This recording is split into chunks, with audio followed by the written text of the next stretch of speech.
Rip. Okay, cool. Well, yeah, welcome everyone. I know there's people from the US and Canada and the UK and probably all over the world here. So unfortunately, we won't be able to Canadian, meet you right? all individually, but we're excited to connect with everyone with kind of this shared love of comedy writing. So yeah, today Scott and I are talking about ways to make your writing funnier, or if your writing is funny already, it could be um it could be ways to make your writing funny at all or ways to make it funnier. So before we crack right into it, I'm going to introduce Scott, then he's going to introduce me. So Scott Dikkers, I'm so excited Scott agreed to do this. I was the one who kind of pressured and cajoled him into it. Really happy to have him here. So Scott is the #1 New York Times bestselling author of How to Write Funny and more than a dozen other books. I think He it is a says comic, 3 dozen other books, Alex. more than 3 dozen other books. He's a comedy educator and a coach who's helped people go on to win multiple Emmys, Grammys, and even an Oscar. And of course, he's the founding editor of The Onion. He headed up their editorial team for most of the first quarter century. And I'll just say on a personal note, I've been learning from Scott for like basically my entire comedy writing career. I think I first read How to Write Funny probably in 2017, which is like right when I started humor writing or right after. And yeah, I've been paying attention to Scott's work and learning from him for years and really happy to have him here. One other thing I'll mention is that Scott's best resource for learning from is his Substack called No Dickering Around. It's a daily comedy writing advice and inspiration newsletter, and it's for all writers, performers, and raconteurs. scottdickers.substack.com. All right, Scott, I will let you introduce me. Yes, and thank you for that kind introduction and kind words. I'm also very excited to be presenting with Alex, who is an incredibly skilled um, comedy writer and um, online comedy teacher. His writing has been published in The New Yorker, Austin Monthly, McSweeney's, Points and Case, and other places. He's working on a book or two, I believe. You've published over 100 comedy pieces in print. You're a hard worker and you keep getting better and you're just really on the ball. Everybody could learn so much from you. You're also the editor of Slackjaw, which is the most followed humor publication on Medium. I have written a Slackjaw piece for you. Yeah. Um, Slackjaw is 148 followers strong, and you've read thousands of submissions, so you know a thing or two about critiquing comedy and making it better. Yeah. Alex is an improviser, a sketch comedian, and a comedy podcaster. He's been doing that for a decade, and he's performed all around Austin and in New York City. And Alex, you also have a Substack. I do have a Substack, and it is, hang on here for a second. It's for some reason not letting me go to the next slide. There we go. Um, yeah, your weekly Substack is called Comedy Bazaar, and it's a real deep dive for anybody who's interested in funny, interesting, or bizarre things in their creative life, and that's at comedybazaar.substack.com. Yeah, and we'll tell you more about our newsletters. So as much as we would love to be sponsored by Red Bull or Toyota, we're not. We're sponsored by our own newsletters. So that's kind of how this goes. Here's today's agenda. So we've got 3 parts for you. Comedy often comes in threes. Well, this presentation also comes in threes. So part one, we're going to give you 6 strategies and tools to make your writing funny or funnier. 3 from me, 3 from Scott. That'll be about 30 minutes. In part two, we're going to do some case studies. So we're going to critique and deconstruct 2 short humor pieces. We'll take about 30 minutes for that. We hope that'll be illustrative to how Scott and I think about writing a short comedy piece, how we would view it as an editor, both as a writer and an editor. So we think that'll be a really nice kind of behind the scenes, like get in the guts of thing, get right up into it. So that's going to be part two, and then part three, quick Q&A. So there will be time for you to ask us your writing questions. We'll have about 20 minutes for that. Yeah, that's the agenda. Let's dive right in. Good to go, Yeah. Scott? I am good to go. I'm excited to hear your three tips. Okay, cool. Oh, and one other thing I wanted to mention, these six strategies are applicable for all writers. So you can use this if you're writing comedy, like if you write short comedy pieces, if you write sketch comedy, stand-up, or other forms of comedy. You can also use these strategies if you write fiction, personal essay, narrative nonfiction, think pieces, ad copy, or anything else. So this is really, we really intended this to help people who are doing comedy and help people who like are maybe not doing comedy but want to write funnier. Yeah, I That's get a great. I lot of also people asking I me how. also just saw that there's 350 people here, which is awesome. It's great. I get questions all the time from people who don't do comedy. That's not their thing. They do other Yeah, things, serious things, but they just want like a joke somewhere. They want a humor touch or whatever. Uh, totally. yeah, so I'm excited to address those folks as well. Yeah, cool. One quick note before we get into the six tips, stick around until the very end. We have some very cool bonuses for you that are related to our newsletter and other things. All right, let's do this. So, part one, six ways to make your writing funnier. So, I'm going to give you three tips. My first tip is a core idea. How else should I start other than basically stealing an idea right from Scott? So, this is one that Scott talks about a lot. The idea is overgenerate. So, in comedy writing, one of the big rules is to write more than you need and then cut what's not funny. This has been fundamental for me in my humor writing career. So I'll quote Scott. He says, use quantity to get quality. I never said that. No, I'm just kidding. Of Uh, course, it's right there. I see. okay. Yeah, that's one of your famous sayings. Okay. Um, I did an interview with Jack Handy, who's the legendary Saturday Night Live writer and New Yorker humorist. And I asked him, what kinds of self-editing do you do to improve your comedy draft? And he had a short answer. He said, often cutting is the best answer. So there you go. That's basically saying the same thing. He's saying he writes a lot of stuff and then he just goes through and cuts the stuff that isn't funny. So he's over generating as well. Most jokes and funny ideas you come up with will not be super funny. They may not even be totally coherent.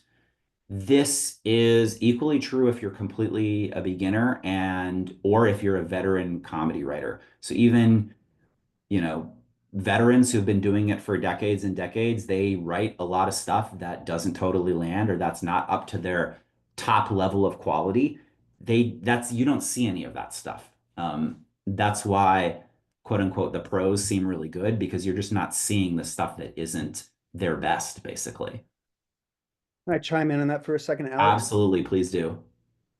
That's something that a lot of people don't realize is the thing that really distinguishes the newbie or the amateur from the professional. It's not that they're better, it's that they generate more, they over generate more, and they've gotten a little bit better at being able to select or use the audience to help them select the jokes that are the best.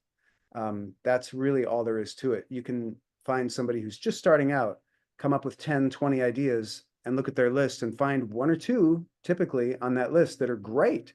You know, hey, as good as any professional. They just haven't gotten the chops yet to edit and figure out what are the best ones and use them and also deliver them with confidence. Huge part of it. Totally, totally. I would say as a writer, like my joke writing quality and raw, like how funny is this is, that my quality of coming up with ideas, maybe it's trended up a little bit, but I think my ability to select and edit has gone up way more than my raw ability just to come up with imaginative, funny things. Like everyone has that ability. Everyone is imaginative. You already have a sense of taste of what you find to be funny and interesting and wonderful. Um, Yes, that does get developed, but I would say in my personal case, like introspecting on my experience, that's trended up a little bit. It's mostly my editing ability that's gone up. Yeah, I don't doubt it. Okay, so yeah, stand-up comedians don't just use all their jokes for a special. They write a ton, then narrow down to the best of the best. Um, Humor writers don't just use every idea or story concept, they go with the strongest ones. So basically, the gist of this is write a lot, then cut. If you want one joke in your writing, try writing five, pick the best one. If you're writing dialogue in fiction, Try writing 50% or 100% more than you need. Then just cut everything that is less funny. So if you're coming up with a, say, humorous concept, a comedic premise for a piece or a story idea, try writing a bunch of them and just picking your favorite, or even pitch them to your writing group or pitch them to your friends. So in my writing group, when we have an active sprint phase, each of us is pitching 5 comedy piece ideas every single week.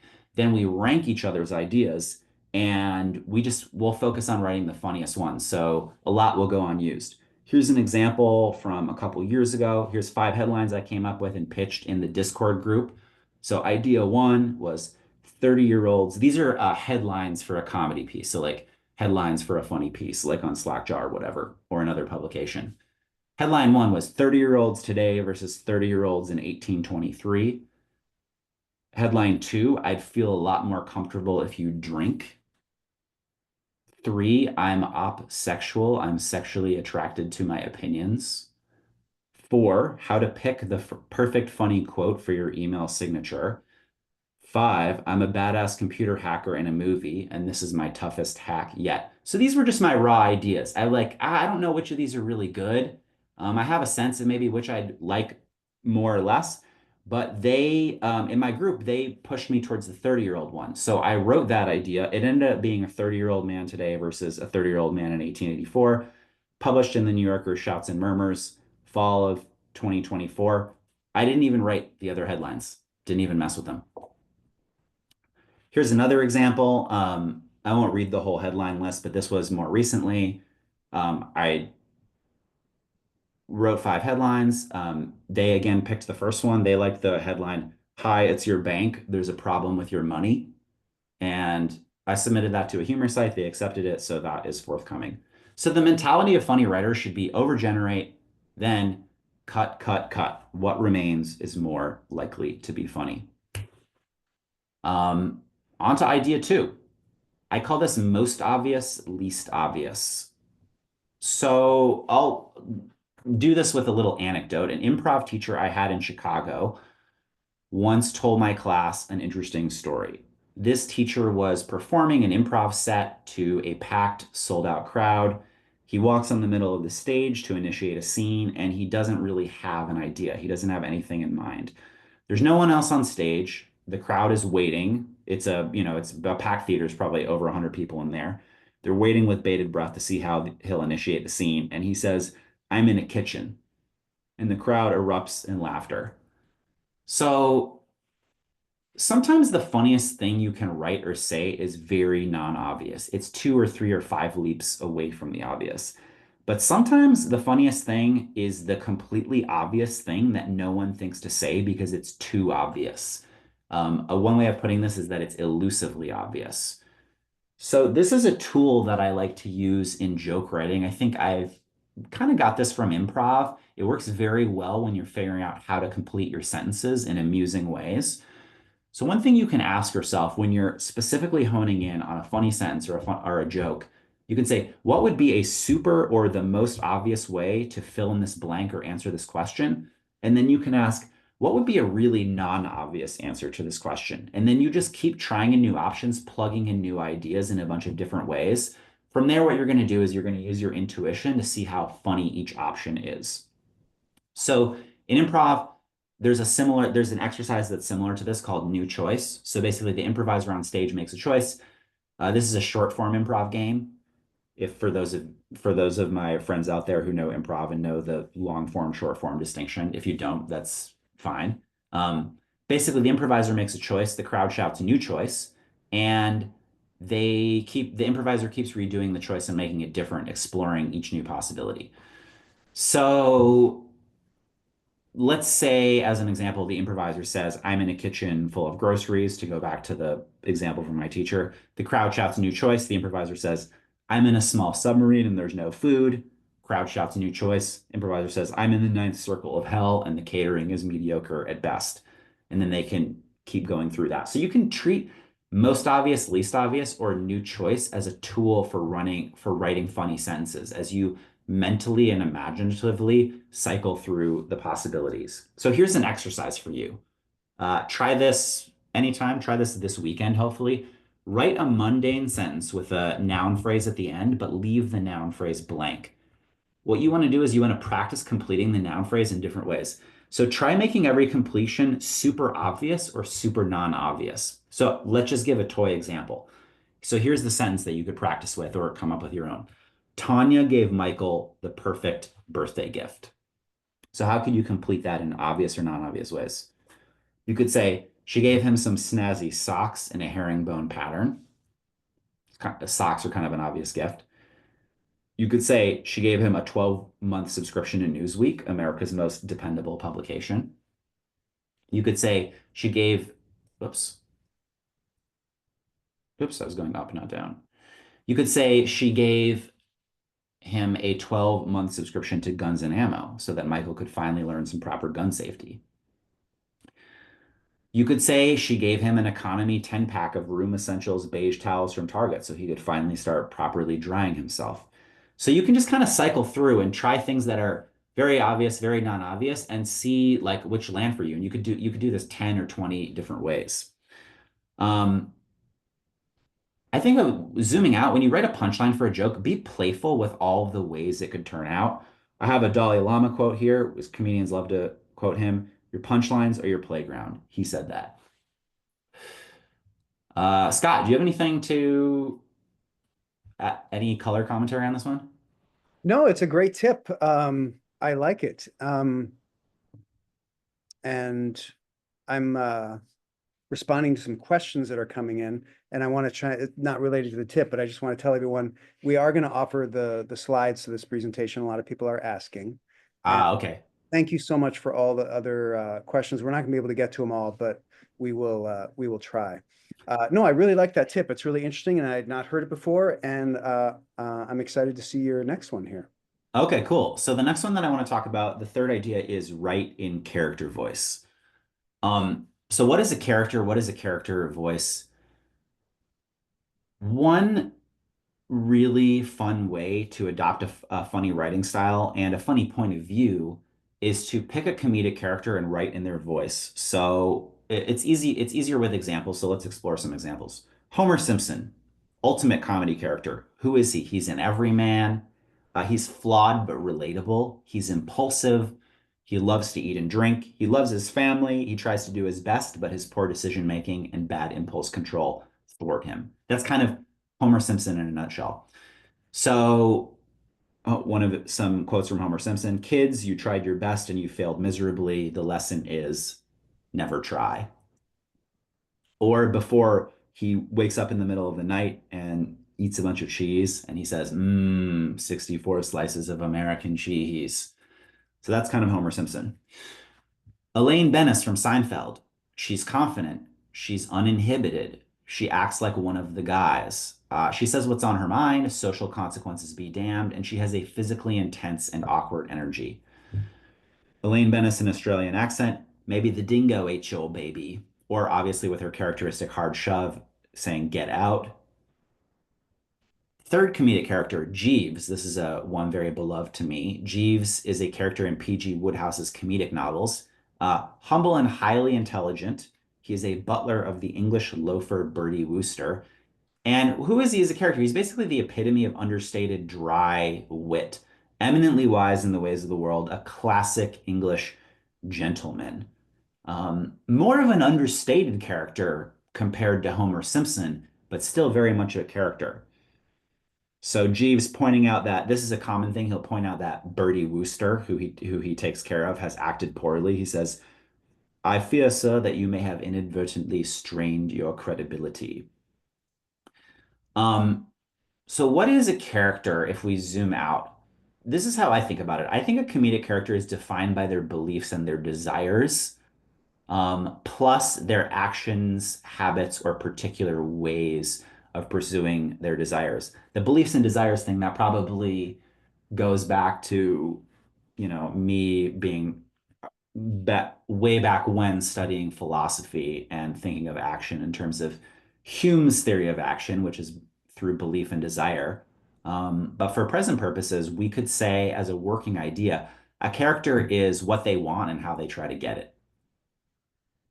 Or to quote another improv teacher of mine, How you do what you do is who you are. So, when you write in character, you have an infinite device for generating funny ideas because you can always ask, how would this character react in situation blank? Right? So the character is like this filter that gives you, and Scott will talk more about funny filters in a minute. But for any character you have, if that character is interesting and rich and they're fun for you, you can put them in any situation you can come up with, which is infinite in variety and possibility. And then you can just see what they would do in that situation. Um, Three types of character voice. I'll mention this as kind of just to get more into the nitty-gritty of writing. Your character does not have to be super intense and heavy like a Homer Simpson. I like to think of anything from no character to heavy character. So no character is just when you're writing in your natural voice, there's no affectation. A medium character is when you blend your natural writing voice with a character affectation. So this is the voice that comedians and writers use when they play quote unquote a heightened version of themselves. And then heavy comedic character is when the author adopts a pure character and a voice that's different from their natural speaking and writing voice. So Homer Simpson, Ignatius Riley from A Confederacy of Dunces.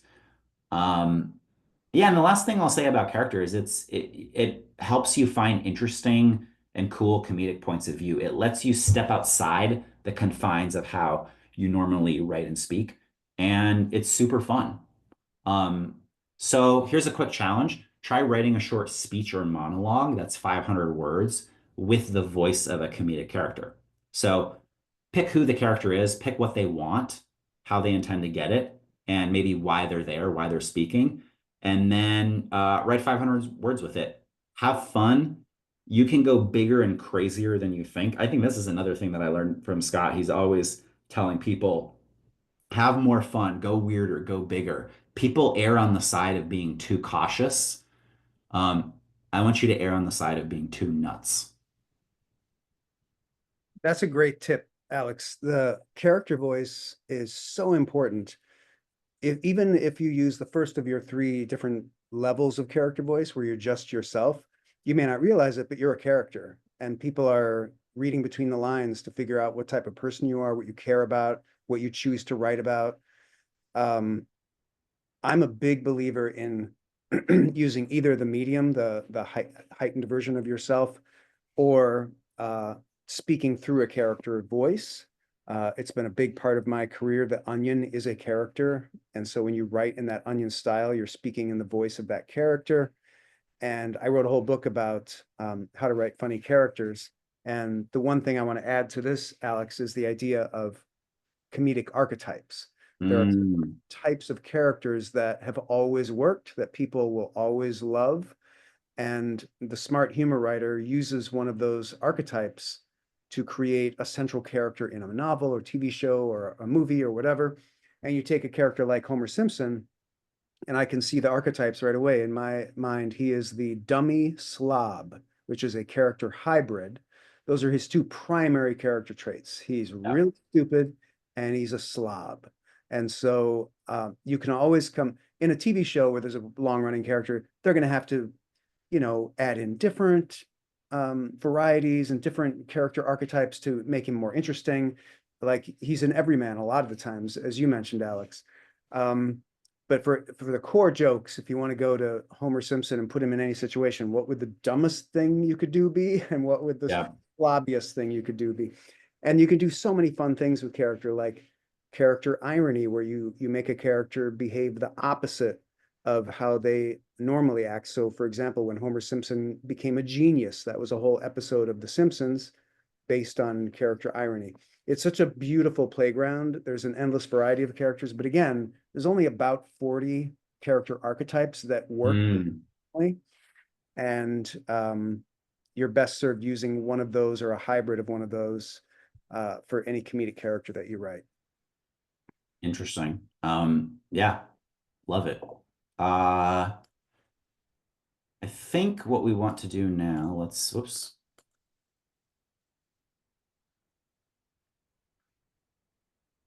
I think that's going to be everything from me. So what I want to do now is like I said before, we're not sponsored by Toyota or Red Bull. Scott and I basically just survive through teaching. So I want to take a minute to push Scott's newsletter and encourage you to sign up for it.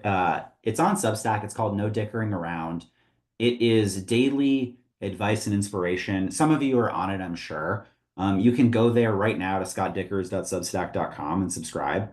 Uh, he has multiple options for how you can subscribe. So he has a paid membership monthly.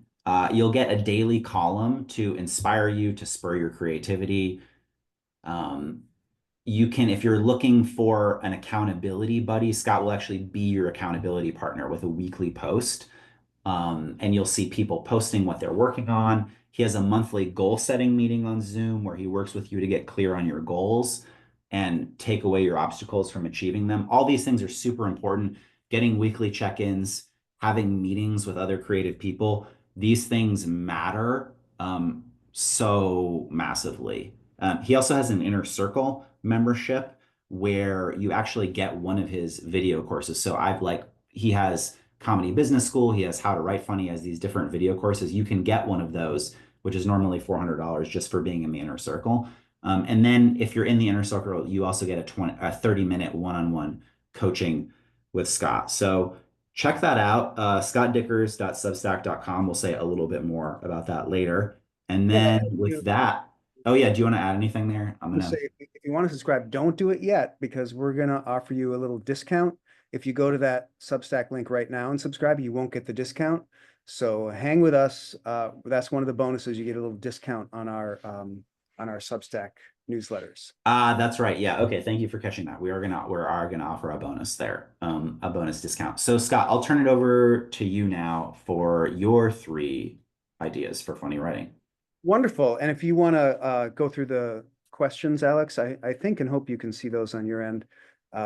There's some people who asked like specific questions just to you. You might want to check those out. Oh, I'm so focused on the presentation. I'm not even looking at the chat. I think I was All right. kind of gonna ignore the chat until the We get the Q&A. questions. Totally fine. We'll do it that way. All Yeah. right. So thank you, Alex. Wonderful three tips from you. So here's three tips from me. So starting at number four, my tip is to make it different. Now, what do I mean by that? Well, one of the biggest rules of comedy is that comedy and humor has to surprise. Like it doesn't work if it's not surprising. And so one of the best ways to surprise people is to do something that they haven't seen before. And this really makes comedy one of the more difficult genres to work in because all the other genres kind of have set rules and set scenarios and things that happen. In comedy, it's the opposite. If you use the same scenarios and set pieces that other people used, it's like, I've seen this before. It's a cliche. Why are you repeating the same jokes? You can't do that. So you need to have something that's unique, something that we haven't seen before. How do you do that? How do you generate ideas that are different? Well, it's hard. And that's another reason why comedy and humor writing is one of the more difficult genres to work in.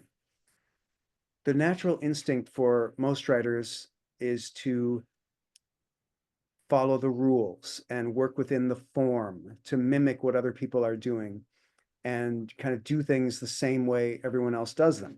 For example, I can't tell you how many people come to me with comedy ideas that are written in the form of onion headlines, Hmm. or they start a blog or a publication and it's the same as the onion. It's like fake news with fake news headlines, fake news stories. That's not different. Okay. Everybody's doing that. The onion's doing it, and everybody else who's copying the onion is doing it. You have to do something different. The way you do it is through brainstorming. That's free association, capturing any weird, odd idea that pops into your head. It's what Alex was talking about earlier in his first tip, overgenerate. So when you start free associating, you start making a list of 20 things, there's going to be things that come out of your head that are just weird. And where did that come from? That's different. That's the magic stuff. Now you're getting a little clue into how you can recognize the really good stuff. It's different. Now there's a proviso here. It can't be too different. So this is another problem people have. They'll write a humor piece that's just like out of left field and it's like crazy and weird. And it's like, there's no mooring mast. There's no solid ground that I can stand on when I'm reading this. There has to be something in it that I can glom onto. It's like, oh, I get it. So the genre of humor has rules. And there's a sweet spot between the totally crazy, random, nonsensical different thing that nobody can understand, and on the opposite end, something that's totally cliche that we've seen before. You need to be in that sweet spot in the middle where it's like there's some elements that are recognizable, but there's other elements that are completely unrecognizable that make this really interesting and funny and different. Couple of examples. Liartown USA is a publication that does parody images. This guy, Sean Tegeracci, started it as a Tumblr blog. And here's just one example here. This he takes photos of like chain stores and redoes the sign. And he's like an expert designer and logo maker. So he makes this hilarious store called Buttwaters. And he's a master of putting these simple, funny, sometimes just one word ideas into a context that we don't normally see them. So how is this different? Well, number one, nobody else is doing that. Like I said, most people who start a humor enterprise do something like The Onion. Almost 99% of the other humor publications out there are doing fake news, with the exception of Alex's Slackjaw and the New Yorker Shouts and Murmurs and a few others. So Sean Tegeracci decides, well, I'm just going to take funny pictures. I'm going to take old album covers, old book covers, and I'm going to redesign them, change some words around, completely put in new words, and make them funny. And that's something we've seen before. When I was a kid, they had this thing called wacky packages where you buy these like baseball card stickers that were parodies of famous products. Now, they weren't really done with very good verisimilitude. In Liartown, USA, he does perfect verisimilitude. So they look like real photos. And it's just really different and wonderful. When The Onion started, nobody else was doing a fake newspaper. So at the time, The Onion was completely original. If we had been doing the same thing everyone else was doing, we would have done the National Lampoon. We would have done Spy Magazine, you know, like snarky, funny writing about society, something like that, or funny essays. There was a fair amount of that going around. Nobody did a full-on parody of a newspaper. In the performing realm, there's a comedian named Connor O'Malley who is the embodiment of this tip. He is very different. His you can search his name and find his videos, and you'll go down an absolutely delightful rabbit hole of him being completely unhinged and weird. And he's unlike any other comedian. He puts himself in real situations with real people. He does these things that seem like, oh my God, is that dangerous? Is he hurting himself? And it's just wonderful. All right, somebody mentions that they have lost the sound. Can everybody else hear us? Thomas, it might be just you. Yeah, everybody else can hear. Every other comedian is doing the same stuff. They're going on stage and they're doing, I know what you're thinking. What is Woody Harrelson doing at a comedy show? I'm kind of the love child of this person and that person. That's the same thing everyone else is doing. That's the cliche. To break the mold is the real secret to doing something that's really funny. So this isn't just for your whole comedic shtick. We're talking about people who, maybe aren't interested in comedy and they just want to funny up their essay, their speech, their novel, whatever it is. In coming up with those little jokes and moments, they have to be different too. Like you can't just do a cliched joke or a canned joke. Whenever you create something that you want to be funny, you have to make sure that it's not a cliche, and that it is original. Alex, did you want to chime in at all on this take? Yeah, I'll just throw in that I see this very vividly as a comedy editor. You can see, I don't know if this is like worse now that people's brains have been so colonized by the internet. But I think in a way it is. You see how much people have become too online, and a lot of people are kind of thinking the same thoughts because they're exposed to the same social media sites. They're exposed to the same kind of hive mind mentality. So when I see pieces submitted to Slackjaw, like I have a very different perspective as a writer than I do as an editor, because as a writer, I'm coming up with my ideas, but as an editor, I'm seeing submissions come in the inbox dozens at a time, and you see how familiar many of the things are. And like what stands out most of all, obviously tight writing with great jokes stands out. That's evergreen, that'll never be bad. But one thing that really stands out is when something actually feels like I haven't seen this before. This is like a premise, this is an idea. And that's what, as a comedy editor, really gets me to go, oh, this is different. And that gets me excited, as opposed to like someone kind of making a vaguely funny thing about what people have been joking about online for the past 6 months. Yeah. And So, that's the difference between, what might get upvoted as a Reddit comment. People will upvote the familiar thing versus what is like professionally funny. and that's the real danger there, is that cliches are popular. People will laugh at a cliche, uh, Yep, but it's a bad road to go down, because the smarter people in the audience will know, oh, that's a cliche. This person is not that original. Even though you're kind of getting the cheap, immediate laugh from people who may not know the cliche, it's not worth going down that road. Uh, totally. moving on to tip number 5, idea number 5, don't be so precious. So what I mean by that is I run into a lot of students who have one kind of pet project. It's an article they've been working on for a long time, or it's a screenplay they've been sitting on for months, or a novel they've been sitting on for years. And this is not conducive to growing or prospering as a creative person. People who succeed with comedy, and I would dare say in any creative field, have many projects. They finish each one really quickly and they move on to the next really quickly.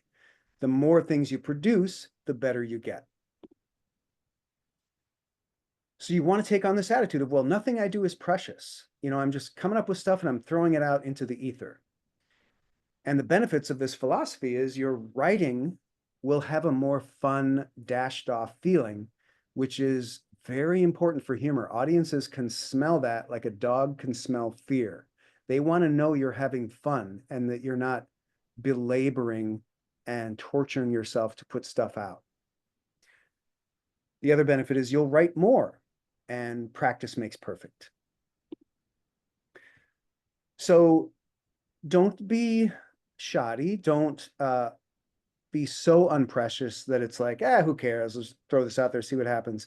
You want to do your best work, but uh, you need to find that balance. There's a balance between putting in enough effort to get something in good shape, and actually completing something and putting it out. Michelle, dashed off means doing something really quickly and sending it off.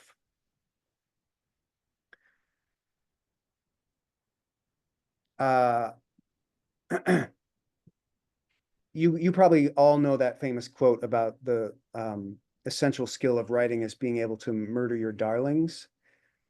This idea of don't be precious is really just taking that idea to a new level, like really leaning into that idea, so that you don't just think of a phrase or a section as a darling. You think of the whole uh, project, every word, every line, as your darling. And murdering it means if it's not working, scrap it, start a new one, finish it quickly, get it out. Professionals know that their work might be sold. It might be edited, it might be reworked. They might hire other writers to come and work on it. So having this attitude of don't be so precious prevents the heartbreak when it comes to collaboration. You go into every meeting being totally open. Yeah, sure, that's cool, you know. And you don't want to be wishy-washy, but at the start, when you're throwing ideas out, and again, we're talking about the macros here. It's in the first stage when you're over generating. You don't want to be precious about those. And even I'm talking about in the final stage when you're completing a project, do your best work and make it good. But when you put it out there, it's like, you know, I did my best and moving on to the next thing. This makes you so much more fun to work with when it comes to collaboration. When you're easy, it also makes you more receptive to feedback and ideas from other people who can possibly give you ideas that could improve your work. So here's an exercise to try to work on this. Speaking to your direct question, Mark, I think I beat you to it. Try to write a short humor piece in an hour. Like just start moving your fingers on the keyboard and don't stop until the hour is up. Set a timer. Write a comedy sketch in 2 hours. There was someone in my writing group that was doing a 30-minute sketch project. So every day they would write a comedy sketch in 30 minutes. And she would bring them to the meetings and we'd read them, and they were pretty good. It's like when you have that, now you have something. You can look at it and say, oh, well, this worked, this maybe could be improved. And it's so much easier to rewrite something than to write something from scratch, I think. Do an exercise where you write a short story in a day, and do this as often as you can. So the reason this is such a valuable tip is because the act of going through the process from beginning to end, that's what builds the skill of writing.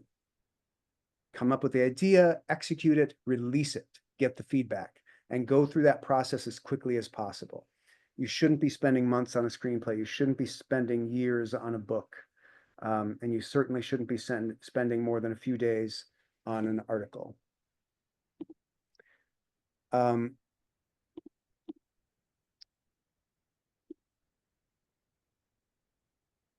think we got a slide in there by mistake. That's okay. But I'm going to give you a couple of examples of how not to be so precious. Or Alex, maybe you caught those extra slides. That would be amazing. Rob Siegel is a guy who came to work for me at The Onion. He had almost no experience in comedy. I wouldn't even say almost no experience. He had no experience. He was fresh off the boat, and he started being very precious about his work. He would spend an awful long time working on stories, and it was kind of a hard habit for him to break.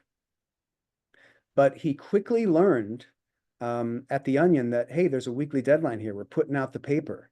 Yeah. And we're putting out the website. We got to finish these. We got to get them out. And he really got good at that. And when he left The Onion, he started writing screenplays. And he had never written a screenplay before, but he wrote several, and he wrote them quickly. And he independently made one of his screenplays after he had written, like, I think a half a dozen. And now he's a professional screenwriter. He wrote the movie The Wrestler with Mickey Rourke, and he's written a couple of Hulu series. He wrote Pam and Tommy. And it's all because he learned this tip: don't be so precious. He churns out work and he gets really good at it fast. Another example I want to throw out there is Garrison Keillor, who many of you may know from A Prairie Home Companion. In my opinion, Garrison Keillor is our finest living storyteller. And he would go on his radio show. He did his radio show for some ungodly amount of time, like 40 or 50 years or something. And every week he would tell a story, an original story. And he would write it on Friday, and he would look at it again Saturday morning, and then he would forget about it, and he would go on the radio live on Saturday evening and perform the best that he could remember it. So he was totally unprecious about it. But if you go on YouTube and you search for some of his stories from Lake Wobegon, is what they're called, and there's even a repository where somebody saved all of them, which is such a treasure, I can't even stand it. They sound like absolute masterpieces of storytelling. And he got good at that by not being so precious about it, by doing it every week, churning out a rough draft, looking it over, and then performing it like that day. And it's really a wonder to behold. Are we ready to move on to idea 6, Alex, or did you have anything to say about that one? Man, there's a lot I could say about that. I would quickly add it's helpful to have abundance and to realize that if you ever feel stuck on one thing or you feel like, oh, this is the only good idea I'll ever have, that is fear talking. There's an infinite number of ideas you can have. So I try to take abundance into my creative mindset and use that as a way of not being so precious. That's wonderful. Um, we'll move on then to idea 6. And this is going to be a really like nuts and bolts tip. A lot of humor that I see written is a little narrow. It's like all kind of one note, meaning it's all irony, or it's just a parody, or it's just a character. And some of those can be funny, but to really amp up the humor, consider using all the funny filters. Not all of them in one joke, but in any humor that you produce, mix it up and try using some of the different funny filters. So what are the funny filters? The funny filters are the 11 different ways that humor can be professionally funny. And there's only 11. You can mix and match, you can twist and turn over and use these funny filters in any way that you want. They're like toys and they're amazing. And what you do is you take an idea that's not funny and you filter it through one of these 11 funny filters. It comes out the other end as a joke. So I encourage you to explore these, experiment, play with them, have fun, and you'll see that this is how comedy is made. For a single joke, for a bigger project, for anything, for a performance. And I'm just going to go through all 11 for you. So irony is when you use contrast with clear opposing forces. I think we all know what irony is, but in the context of humor, it means, for example, saying the total opposite of what you think. That can be a great way to start with like a comedy essay. The polar opposite of your actual opinion. Alex already talked to great length about character. It's one of the funny filters, and it's just where you make up people and they seem drawn from real life. So people like people. We all like people. We think people are funny. And so people who do things that are funny is super funny to us. It's a way of elevating whatever you have to say with your humor. The reference funny filter is when you take a deeply relatable situation that we all recognize from real life. One of the masters of this was Jerry Seinfeld. If you catch his show or look at his stand-up act, you'll see that everything is based on a little relatable thing. And then he just kind of spools that out and adds other funny filters to make jokes out of these things. But they're funny initially because they're a relatable reference. So we all know shock humor. That's anything involving sex, drugs, violence, death. It can even be like gross out humor, anything that would just be shocking in mixed company. A little bit goes a long way with this one, but it is a really important tool that all humor should explore. Even like G-rated humor, family humor has shock and it can be funny if it's, mild enough to fit the requirements of whatever the medium is. Hyperbole is when you use heightened exaggeration. This is almost always the best way to elevate and escalate a joke, like in a short piece, for example. You need to find a kernel, a joke, basically the game of the scene, the take of the article, and you want to exaggerate it. And hyperbole is a great way to do that, as are all these other funny filters, but hyperbole, it can be quite magical. Things have to be heightened when you're using hyperbole to an impossible degree. That's really where the humor is. You can't just have like mild exaggeration. Parody is when you mock other forms or presentations, and you can produce something that's a parody, like we saw with Liartown USA, or you can parody something within an article just momentarily. People love being reminded of other forms of entertainment or presentations and seeing them mocked or mimicked. It's just a very beloved way to make a joke. Wordplay, we all know, of course, which is where you use words in ways that other than the way they were intended to be used. So you can create innuendos, puns, or just play with the sounds of words. People love that. It's a lot of fun, and it's a great garnish to put on other types of humor. Somebody had a question a moment ago about Jimmy Kimmel, and I can't find it now. Maybe you answered it, Alex. But Jimmy Kimmel is the master of wordplay, or his writing staff is. If you watch any of his monologues on his show, it's loaded with amazing wordplay. Check it out. Analogy is a trickier one to describe, but it's when you find two different things that aren't normally thought of together, and you find a connection, and you make them similar. There's so many examples of this in comedy. I'm going to go back to Seinfeld for one. He did a great episode where he switched barbers. So he kept going to this old barber for a long time. He's like, I need a new barber. So he found a new, younger barber. And they used as an analogy someone having an affair with a younger sex partner. And it was really funny how they played that up. The barber like came over to Jerry's house to confront him, and he saw a piece of hair, cut hair on him, and he's like, whose hair is this? So they're using the tropes of one thing and mapping it onto another thing. And this is an automatic like joke generator to use this as a structure for a comedic piece. Jimmy, analogy is not the same as juxtaposition. Juxtaposition is just putting things next to each other. Analogy is when you find very clear comparisons and you can map one on top of the other, like the example I used of a barber finding a hair. It's exactly what happens during an affair, but it just happens to be happening with barbers. Madcap, that's one of my favorite funny filters, is when you're just silly, you do physical humor, someone falls down, someone slips, or it's otherwise just completely zany. Big hats, costumes that don't fit, really anything physical, funny animals. There's not a lot of intelligent subtext with Madcap, but when you use it and you insert intelligent subtext, suddenly you've got something brilliant. And that's what the Marx Brothers did with Duck Soup, their classic movie.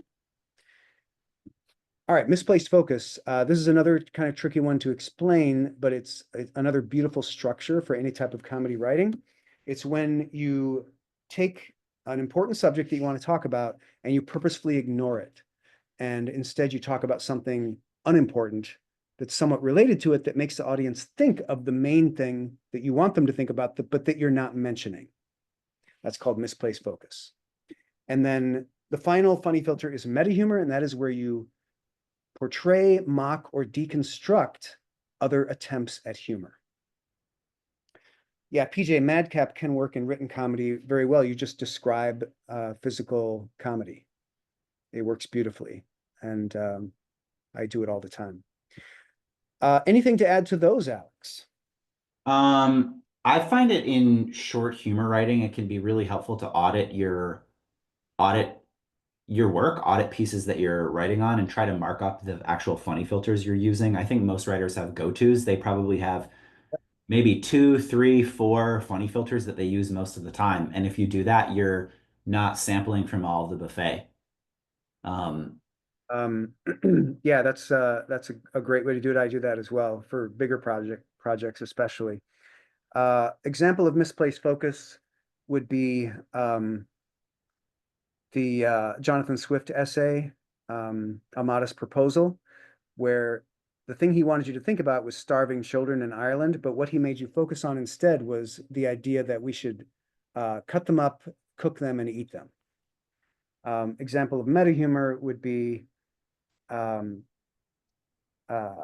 who is the guy, if I'm going to space on his name, Tim Heidecker did a comedy special recently. You can check it out. He was the one half of the Tim and Eric Awesome Show, Great Job show, which was a great comedy show. His comedy special is pure meta humor. The entire thing makes fun of other comedy specials. It's kind of like an anti-comedy special. It's an amazing piece of work on an intellectual level. All right, so before we move on, Alex, I just want to talk up your Substack, Comedy Bazaar, which again, if you want to sign up for hold, and we'll give you a discount link that you can go to sign up for a discount for joining us in this webinar today. So again, Alex's Substack is for anyone who wants more funny writing in their life, regardless of writing focus, experience, or style. Alex's stuff is very accessible. And he really loves doing the deep dives. That's one of the things I appreciate most about his comedy. He never tires of exploring it and unfolding what makes it work. And he does that every week. So he deconstructs funny writing. You can ask him questions. And you can meet a lot of other awesome humor writers because Alex interviews them and talks to them about their process all the time. And it's lovely and wonderful. And I recommend that you stick around and get that discount code so you can sign up.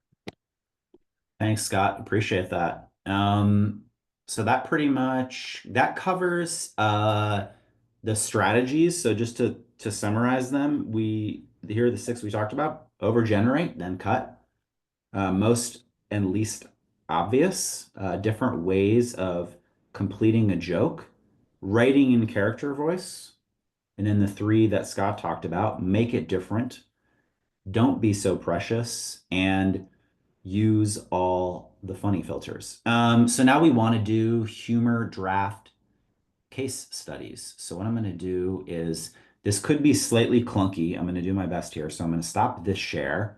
I am going to open up this and I'm going to now share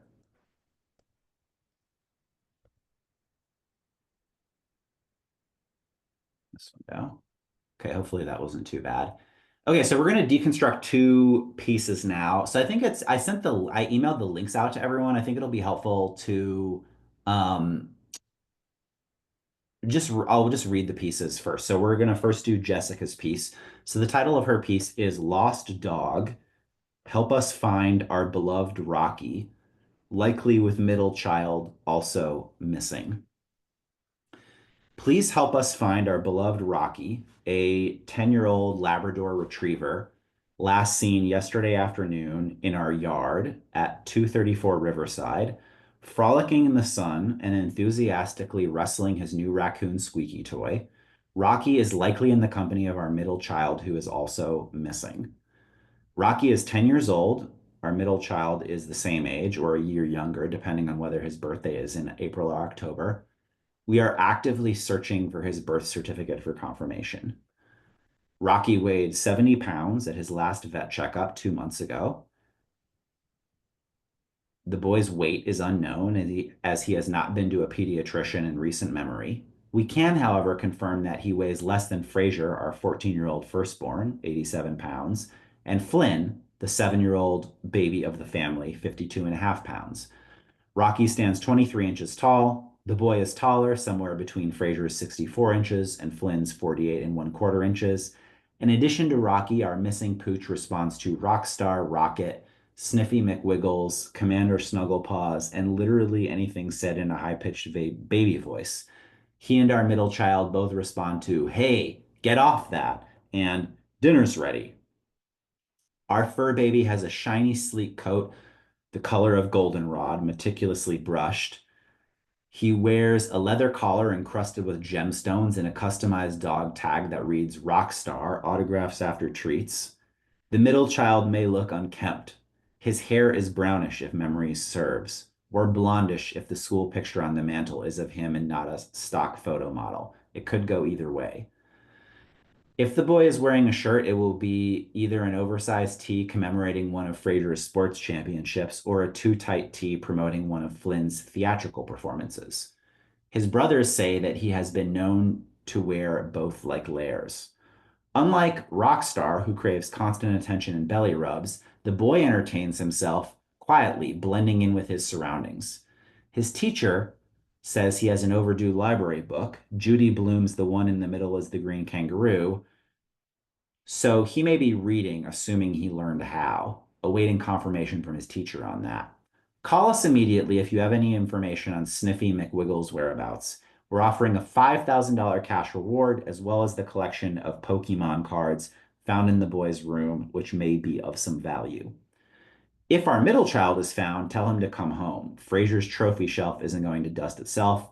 Flynn wants his $12 back, and dirty laundry has taken over the hallway. Also, that book needs to go back to the school library because we don't have the money to pay for any fines. So thank you, Jessica. Jessica is one of my Substack readers. Thank you for submitting this draft so Scott and I can discuss it. Scott, I will let you uh, start with your reaction and then I'll react. Yeah, sure. So I thought it was a pretty good concept. I recommend always doing what you did earlier, Alex, where you write many, many headlines and you pick one with feedback from others that you choose to write. And this headline was like, pretty good, not great. I would not put the joke in the subhead. That's always risky. So I would shorten that and make it one headline, putting the missing child line in the main headline. So it'd be like, um, uh, help us find our lost dog, comma, likely with missing child, or our beloved lost dog, something like that. So you get the joke more quickly. Nobody's messing around with headlines. Like, you got to grab people right away and have it be something that makes them want to read. If something's in parentheses, you're going to lose a lot of people. So overall, I thought the escalation was pretty good and pretty on track. A common note that I give humor pieces, which I'll give to this one, is um, you need to heighten it. So it needs to go further. Like, I think we hint at the fact that the kid is like, doesn't know how to read, has unkempt hair. So I think you need to make that the escalation, where it's like the reader, as they go through the story, is discovering just how badly neglected this other boy is and just how much the parents mistreat him. So by the end, we get the picture of this poor child who probably is locked in a shed, and they throw a piece of raw meat in there once in a while, and he chewed through his rope to get out. And then by the same token, on the other side, even more loving, glowing um, uh, descriptions of the dog Rocky. Um, so I mean, those are my overall notes. I had a few little line notes that are in the document, but what did you think, Alex? I think I liked the headline a little bit more than you did. I thought it was a strong headline. I really liked the headline. So if this had been pitched to me in a list of 5 or 10, I would have said, yeah, go for this, write this one. I think with the escalation, similar. I think it's on the right track. I think it's doing pretty well. It just needs to be kind of amped up. Um, to me, the main game was basically like we have this dog that we love and adore and we pay all this attention to with all these fancy treats and collars, and we have this kid and we just don't really pay any attention to them. So yeah, I think amping it up, what I would want to see, the way I would give the note, what I would want to see Jessica do is continue to amp up how much adoration, attention, and specific glorious detail you can give to Rocky, and how much inattention and kind of vague afterthought you can give to the kid. Um, that's how I would amp it up. Um, in a nutshell. One example of a sentence that I really liked, our fur baby has a shiny, sleek coat the color of goldenrod, meticulously brushed. I really loved that sentence because I think it speaks to the game well. I think it speaks to how they have this adoring, fawning, like the family so loves how beautiful Rocky is um, and looks. Um, I pitched maybe they could know Rocky's actual birthstone because they can't remember when the kid was born, but they know, oh, Rocky was born in this month, so his gemstone is whatever is opal, and that's the one that he has around his neck. So yeah, just heightening how much fawning attention and like exquisite detail you can give to the dog while keeping the boy just a total afterthought. Thanks, Alex. Yeah, good notes on that. Somebody was asking, can I use the funny filters to go through this and show how you would use those to heighten this? This is an example of a misplaced focus piece because we're focusing on the dog when really we should be focusing on, oh my God, their child is missing. Yeah. But we underplay that. So that's misplaced focus. And both Alex and I are suggesting that the irony be heightened in this piece between the two. Why do they care so much about the dog when in reality they should be caring about the kid? That's irony. We've got a lot of character here, the characters of the neglectful parents, of the pampered dog, of the neglected child. Those are all characters. Um, I think if you make the kid, you could heighten this by making the kid like wounded. So, he's literally bleeding out and they're spending time talking about the dog. That might be really funny. And that would add a little bit of shock, funny filter. Let's see if I had anything else here. One thing, I have a question for you, Scott. I'm curious how you reacted to this. I was wondering in the piece she introduces, now this is in the headline. She says, with middle child also missing. Yeah. Did you, Scott, did you feel that the introduction of the other two kids was helping the piece or not? I couldn't really decide. I thought that maybe it was pulling focus from comparing the adoration of the dog with the ignoring of the middle child. I wasn't sure how the mentioning of the younger kid and the older kid was serving the piece. I couldn't really decide. Yeah, it's problematic, and it's partly why I don't think the headline is that great because it kind of is getting pulled. Is it a joke about we care more about the dog than the kid, or is it a joke about we don't care about the middle kid? So you Mm. might just get rid of it all entirely and just go with, dog versus kid. So yeah, when I got to that point, it was like, okay, this is a good way to heighten uh, the um, showing how much they neglect and don't care about the middle child. But yeah, at the same time, it did take away from the main joke. So yeah, if I were being really like uh, really brutal with this, and we had to get to publication or whatever, I'd say yeah, lose the middle, and it's just help us find our beloved missing dog, um, comma with child also missing, and just stick with the child. I'm always a fan of simplicity, and so that was kind of my inclination is like, why not just make it likely with child also missing? So it's just like dog versus kid. That simplifies the piece. You give maximum attention and adoration to Rocky and minimal to the kid.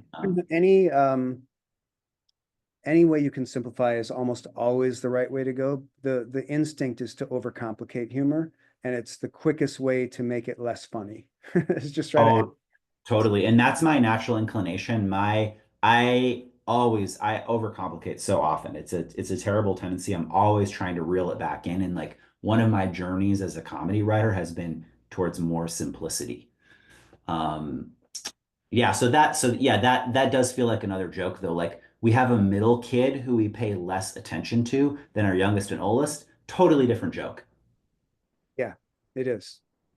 So you could write that piece. That'd be a separate piece if you want. Then I would say go back to the drawing board, write headlines about how the middle child is neglected. It's very easy to write a piece and start pushing multiple premise ideas in it. Super common. It's one of the most, among the more common, it's tough to say errors, but errors or, troublesome tendencies that I'll see as an editor is a lot of pieces that get sent in. They're just working with multiple main jokes and they're bouncing between them, and that makes it difficult to escalate. Agreed. Should we move on to the second case study? You should, yeah. This one was sent in by David. The piece title is More Deregulated CDC Hand Washing Guidelines. Did you want to read this one, Scott? Yeah, David is one of my Substack subscribers and a coaching student. And so I'm delighted to read his piece, which is a sequel to a piece that he published on McSweeney's a while back about the CDC's hand washing guidelines. So the new piece is More Deregulated CDC Hand Washing Guidelines. Under the Trump administration and the direction of Health Secretary RFK Jr., the Centers for Disease Control have updated their previous hand washing guidelines. In keeping with our new commitment to government skepticism and bodily autonomy, the CDC now recommends the following steps. 1. Briefly wet hands under faucet. 2. Lather with warm, soapy water for at least 20 seconds. 3. Actually hold off on step 2 if you want to look into the long-term side, you might want to look into the long-term side effects of soap first. 4. To be clear, it's not that we're anti-soap, but given the skyrocketing rate of chronic illness, especially among children, isn't it worth investigating if soap plays a role? 5. Skip step 2 if you now understand that soap causes brain damage. 6. On a deeper level, it's not even about the soap. It's about whether you want unelected health bureaucrats pushing soap on you for profit, pushing soap on you to profit off your sickness. 7. Look, we're the good guys here. We're trying to help. You're in grave danger and you don't even realize it. 8. That's because bureaucrats at Big Pharma have been poisoning your drinking water with fluoride so they can control your thoughts. It's all part of a deep state mass medication program designed to make you think you need soap when you really don't. They want you sick, soapy, and stupid so they can manipulate you. If we told you how much money these corporate sudlords were raking in, you'd burn every last filthy bar of soap to the ground. 9. But it's okay. You're safe now. America is healthy again because Daddy's back in charge and he just banned soap. He's working tirelessly to make sure those soap Nazi motherfuckers pay for what they did. As long as the age of retribution, at long last, the age of retribution has arrived.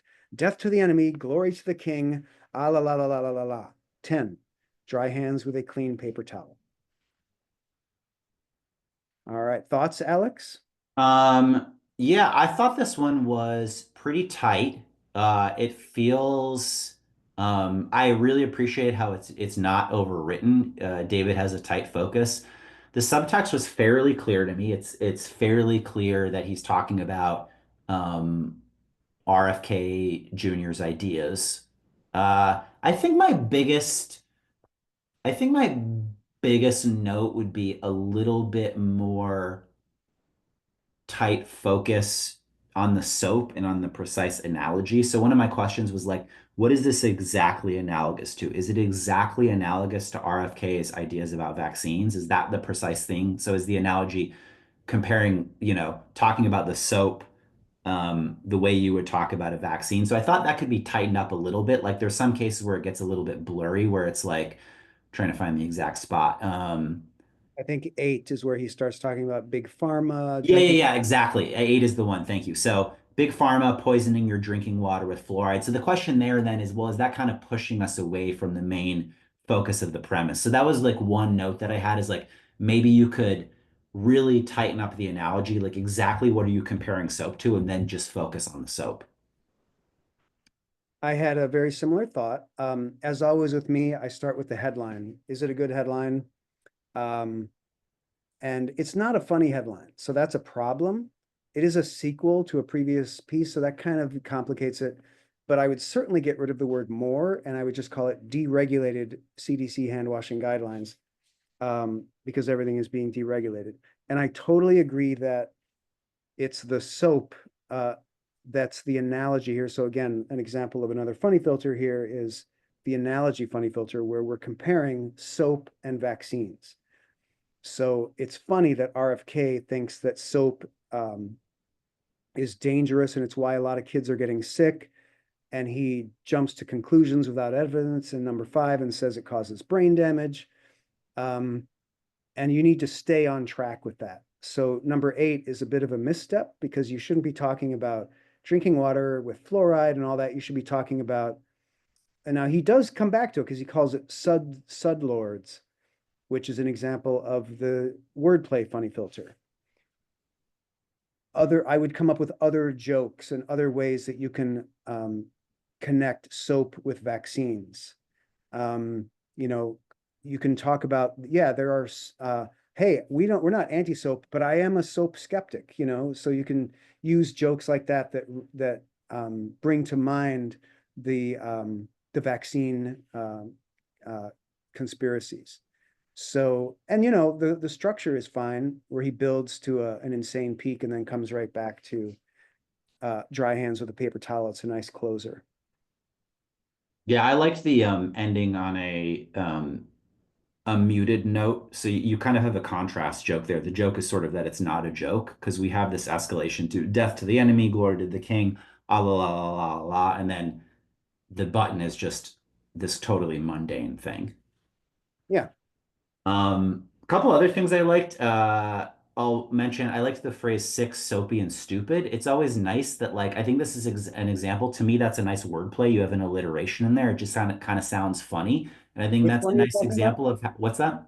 Which one are you talking about? In 8, he says they want you sick, soapy, and stupid so they can manipulate you. I like that line. I like that it throws in a silly alliteration wordplay. That's a great example of how you can have a piece that's not really dependent on wordplay at all, and you can just kind of throw in a silly wordplay. To me, that was really fun and elevated it. Yeah, the wordplay here is really powerful because when you use the analogy funny filter and you need to find connections with things, Yeah. wordplay is a great way to connect them. So you have things like sud lords, soap skeptics, and Paul here suggests anti-soapers, which is a funny phrase. The word soap is a funny word. Yeah. So anytime you have a word like that that's just funny and you can use it a lot, that's wordplay and it's fun. Yep. And I would say also going back to the funny filters, when you throw in a style of joke that maybe the piece hasn't seen before, for me, that can land extra hard. It's like Well, it has an extra feeling of surprise and freshness because you're going off a certain funny filter of analogy, let's say. And then when you throw in these other funny filters, you're getting a joke that's going to be very fresh because we haven't encountered that type of joke before in the piece. So it can land extra hard. yeah. And soap is a funny word because of the hard consonant with the P. It rhymes with dope. It's just a funny word to say. Nope, soap. Yeah. It's wonderful. Yeah. Yeah, There's no totally. rhyme or reason to it. It just is a funny word. Uh, you have to go with your gut sometimes when something seems funny. Absolutely. So that's David's piece. Thank you, David and Jessica. You can actually see Scott's inline notes, Scott and my inline notes on these pieces as a bonus. We'll talk about that in a moment. I'm going to stop sharing the pieces and attempt to reshare the presentation. All right, we are back to the presentation. So that concludes the 6 ways of writing funny and the 2 case studies. Now we want to talk about the 5 bonuses that we have for you. So thank you so much, everyone, for joining this workshop. We would love to invite you to join our newsletters, No Dickering Around and mine, Comedy Bazaar. Uh, Obviously, you can join as a free subscriber. They're much better as a paid subscriber. And if you join as a paid subscriber, we're going to give you 5 cool bonuses. So we tried to come up with bonuses that would pack in as much value as possible. So bonuses 1 and 2, I'll put together a copy of these presentation slides for you, share that with you. You can also get access to the replay video so you can rewatch as much as you want. Those are bonuses 1 and 2. Scott and I did inline critique notes on both of the pieces that we just read. So if you want links to the private Google Doc where you can see our inline notes and you can kind of see our internal process as editors, like how do we react inline to specific sentences and ideas and what do we nitpick on? If you want to see that nitty-gritty sentence by sentence detail of how comedy editors critique a comedy piece, you'll get links to those notes. The fourth bonus, Scott, I thought this was super generous. Scott decided to throw it in. Um, he's throwing in free copies of all 4 of his How to Write Funny books. So you'd get a digital copy of How to Write Funny, How to Write Funnier, How to Write Funniest, and How to Write Funny Characters. Personally, even just book 1, I recommend book 1 to people. I've been recommending that for years is like if you only read 1 book on funny writing, it's kind of like the core fundamental principles of the nuts and bolts of comedy writing. So I think book 1 is kind of like if you read just 1 book on funny writing, you have to read that one. And it's like all killer, no filler. It's like 120, somewhere between 120, 150 pages, somewhere up there of just like the core principles of comedy writing. So yeah, you'll get access to all 4 of these though in digital form. Yeah, So and thanks the for digital throwing form is those in. your option. It could be a PDF, could be a Kindle, could be a generic ebook, so you can read it on your device. And then bonus five is you get a 15% discount if you subscribe yearly. That's just going to be up until Monday night at the end of the day. So 15% off. You can subscribe to either one. Obviously, I hope that you'll subscribe to both. And I'm going to attempt to post the links in the chat right now and see if I can successfully do that. To hosts and panelists. Yes, ma'am. Did that just go through? Yeah, yes, good work. Okay. I can see that. Yeah, yeah, thanks everyone. This was super enjoyable. We're gonna Oh, transition to a little Q&A at the end here. Do you have anything else you want to add, Scott, before we move to Q&A? um, no, I guess we should reiterate the bonuses that come when you subscribe. Alex, you have bonuses to your Substack. You can elaborate on. I'll just elaborate on mine. People who sign up for annual get my monthly accountability meeting, my weekly accountability call. So you really get like a pocket accountability buddy for your creative efforts, plus access to one of my courses for free. And if you subscribe to the Inner Circle membership, you get a free one-on-one coaching session with me as a bonus. So, and daily articles. The free subscribers only get one article a week.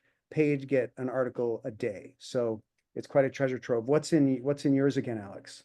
So I would say the main value of Comedy Bazaar, it's multifold, but the main value is really if you want a weekly deep dive into the nitty-gritty, the nuts and bolts of writing funnier, writing humor pieces, finding how to escalate your humor. I also talk about like more marketing level and platform building things, how to connect. Like I had a deep dive the other week about how to build your comedy writing network, like all the strategies that have personally worked for me to meet people in my city and to meet people online. Like if you want to co-write with someone, how do you get collaborators? How do you forge those relationships?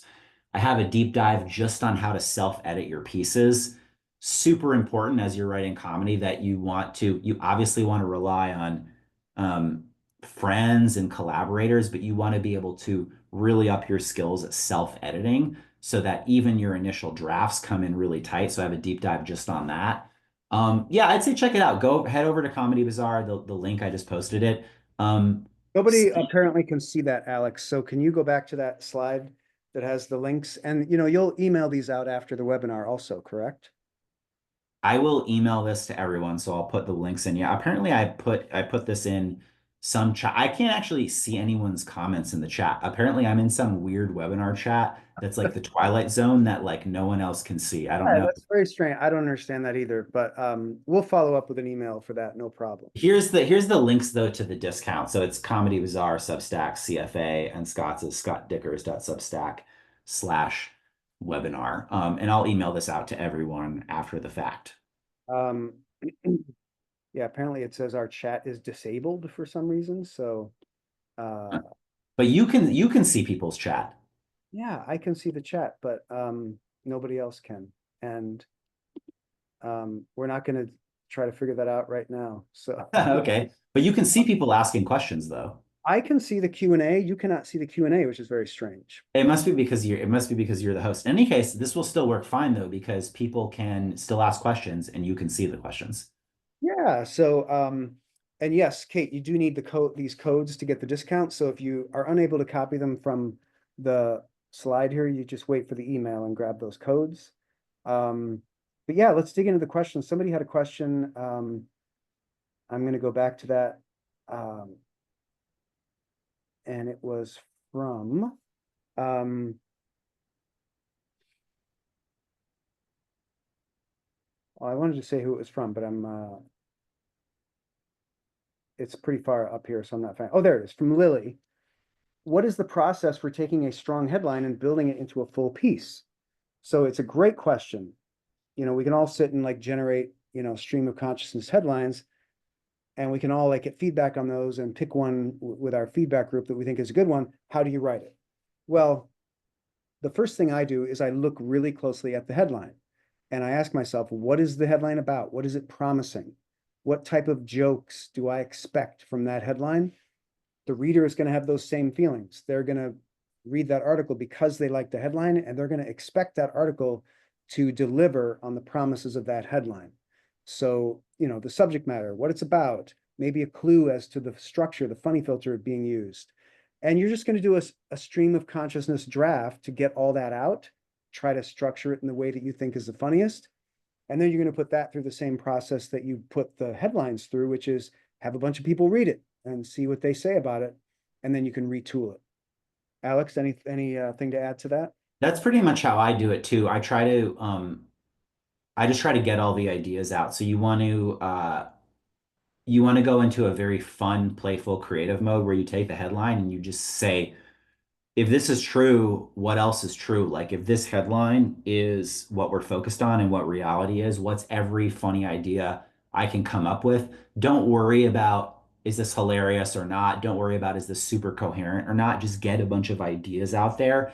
And that's also the way that you vet a good headline is that a good headline should invite a bunch of funny ideas. If you have a headline and you can't come up with anything, it probably means one of two things. It probably means that you're being too precious and critical and you're in a super critical editor mode, which you don't want to be in there, or it means that the headline itself just isn't that good. As long as you're in a playful mode where you're loose and creative, a good headline should invite a bunch of jokes. If it doesn't, move to another headline.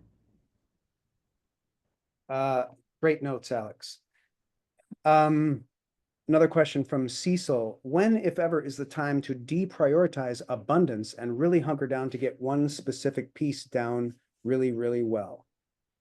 Alex, you want to take that one first? Yeah, I would say this is how I approach it, the more promise an idea has and the more energy you feel behind it. I think one of the worst mistakes you can make is feeling an obligation to slog through a project or an idea that you really hate, and to feel that you're doing it out of obligation. Like if you have something that you're working on and you're like, this isn't funny, I feel like I'm just finishing it to finish it. Well, that's when you want to invite abundance and realize that there's an infinite number of other possibilities out there. However, if you're working on something that you think I really love this idea, this is super funny to me, and I'm absolutely having a blast playing with it and toying with it and kind of perfecting with it, then I'd say, yeah, in that case, it's good to focus. Some of the best things that I've written were because I really loved the idea and I was just having a blast. I was having a blast like getting the jokes right, getting it to sound exactly the way I wanted it to sound. That didn't mean I spent, you know, that I would agonize over 2 words and spend like a week just figuring out 2 words. I didn't, do it as though I was James Joyce or something. Maybe I should have, but yeah, so I would say more the abundance is more for realizing all the ideas you could have, and when you want to spend that extra time, it's when you feel like the idea is really clicking for you. Yeah, and I would say come up with a bunch of ideas, and when you feel like drilling in on one and hunkering down and finishing it, do that. And then when you are finished, get it out, go back to coming up with ideas again. So, allow yourself to, do what you feel like doing. And maybe you're asking, like, when do you know that a headline is ready? Well, if you've vetted it and your feedback group says, yeah, it's a really funny headline, write it up. Simple as that. Quick question here. Are the bonuses available for subscribing to both newsletter or either? And they are available for either. So there's that.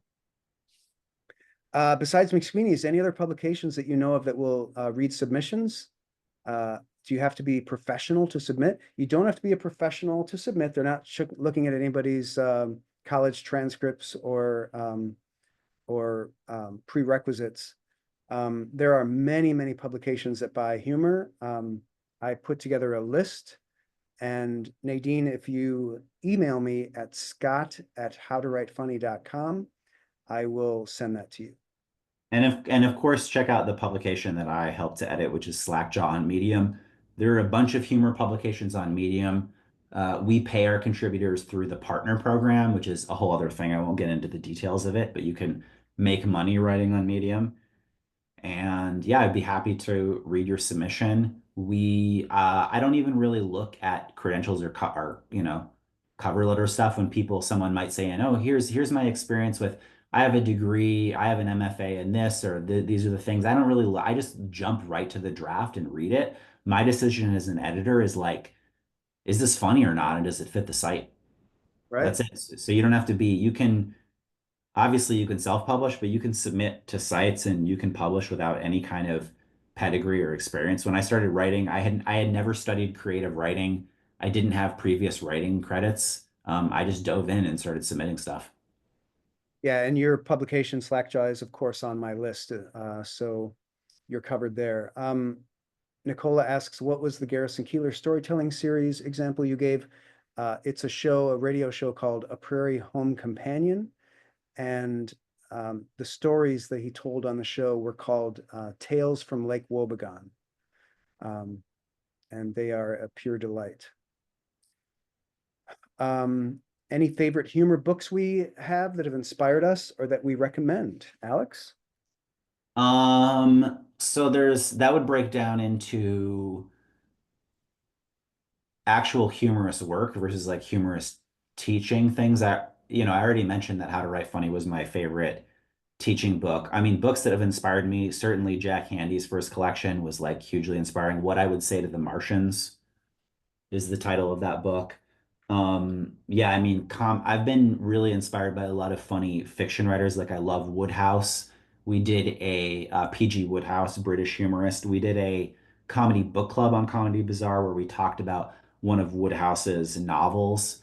So I would say the Jeeves and Wooster series, especially the book Code of the Woosters. That's probably one of my all-time favorite comedy novels. Um, as is A Confederacy of Dunces is way up there for me. What are some of your favorites, Scott? Yeah, I also like Confederacy of Dunces. The Hitchhiker's Guide to the Galaxy was a big influence on me. Presently, I'm really enjoying John Swartzwelder's books. He's a Simpsons writer, and he just started self-publishing these really dashed off, speaking of dashed off, books on Amazon with no publisher. He just puts them up, and they're crazy and funny and weird, and I find them very inspiring.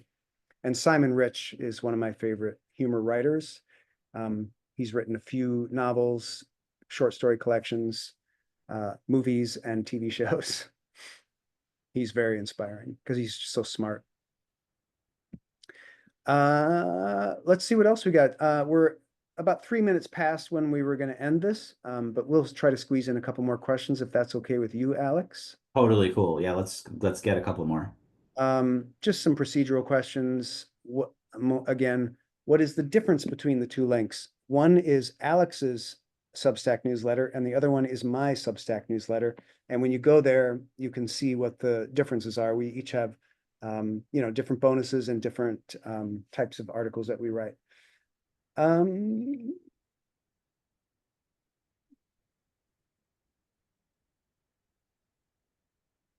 um, when and how is it okay to make fun of a person or a group of people in humor writing?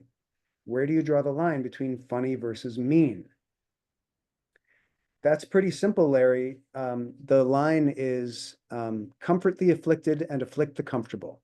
If someone is already down, if you're punching them, that's not funny. If that's mean. If someone is up and you're punching up, that's funny. People love seeing authority figures brought down a peg. You can also lift up people who are down, and that can be really funny.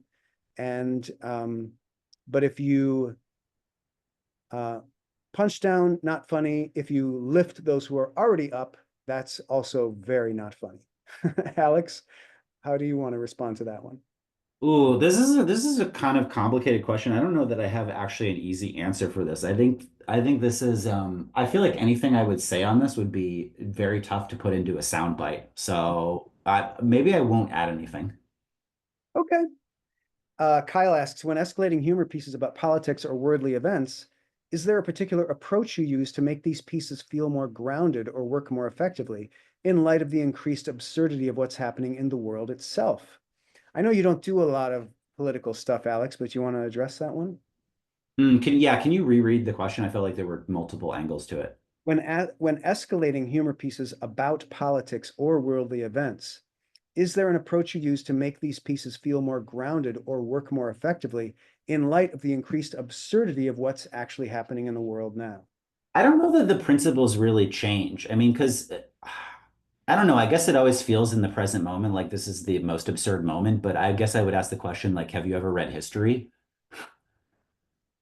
It's Um, it's that people are stupid and they do stupid, crazy things all the time. There's never a shortage.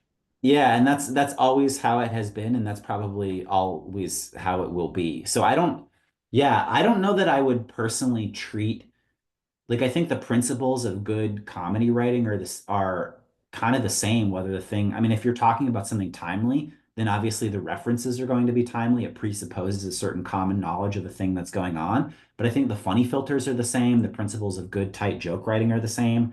I'm struggling to find something productive because to me it seems like what's really being swapped out is the context of something timely, but the principles are all the same.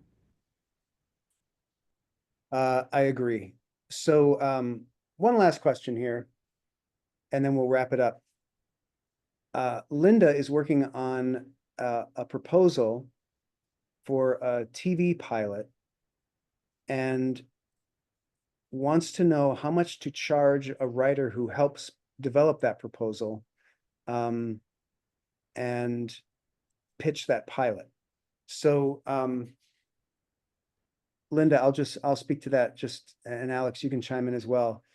Um, I would not try to get money to get help with a proposal for that. I would write the pilot.